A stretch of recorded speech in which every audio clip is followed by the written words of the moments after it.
আদালতের নির্দেশের পরও বাংলায় কেন আটকে 100 দিনের কাজের টাকা? সংসদে জবাব দিলেন মন্ত্রী। রাজ্যের প্রাপ্য 100 দিনের কাজের টাকা আটকে রেখেছে কেন্দ্র। আদালতের নির্দেশের পরও টাকা দিচ্ছে না, এই নিয়ে সরব হয়ে এবার সংসদে প্রশ্ন তুললেন তৃণমূল সাংসদরা। আদালতের নির্দেশের পরও টাকা আটকে রাখার কারণ জানতে চাইলেন তাঁরা। মঙ্গলবার লোকসভায় তৃণমূল সাংসদের প্রশ্নের লিখিত জবাব দিলেন কেন্দ্রীয় গ্রাম উন্নয়ন মন্ত্রকের প্রতিমন্ত্রী কমলেশ পাসওয়ান। কি জবাব দিলেন তিনি? 100 দিনের কাজ নিয়ে লোকসভায় কেন্দ্রীয় গ্রাম উন্নয়ন মন্ত্রকের কাছে একাধিক প্রশ্ন রাখেন চার তৃণমূল সাংসদ মালা রায়, রচনা বন্দ্যোপাধ্যায়, কীর্তি আজাদ এবং সৌগত রায়। তারা জানতে চান, কেন্দ্র কি রাজ্যকে 100 দিনের কাজের টাকা দিচ্ছে? পশ্চিমবঙ্গ সহ কোন রাজ্যে কত টাকা বাকি রয়েছে?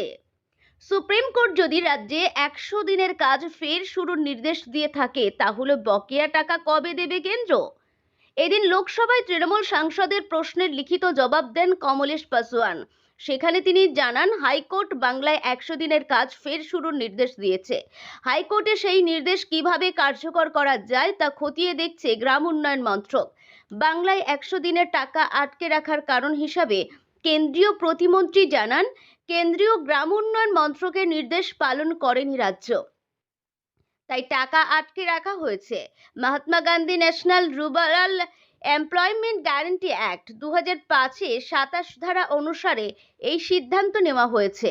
তিনি জানান, 2022 সালের 8 মার্চ হিসাবে অনুসারে 100 দিনের কাজের প্রকল্পে 382.52 কোটি টাকা পাবে পশ্চিমবঙ্গ।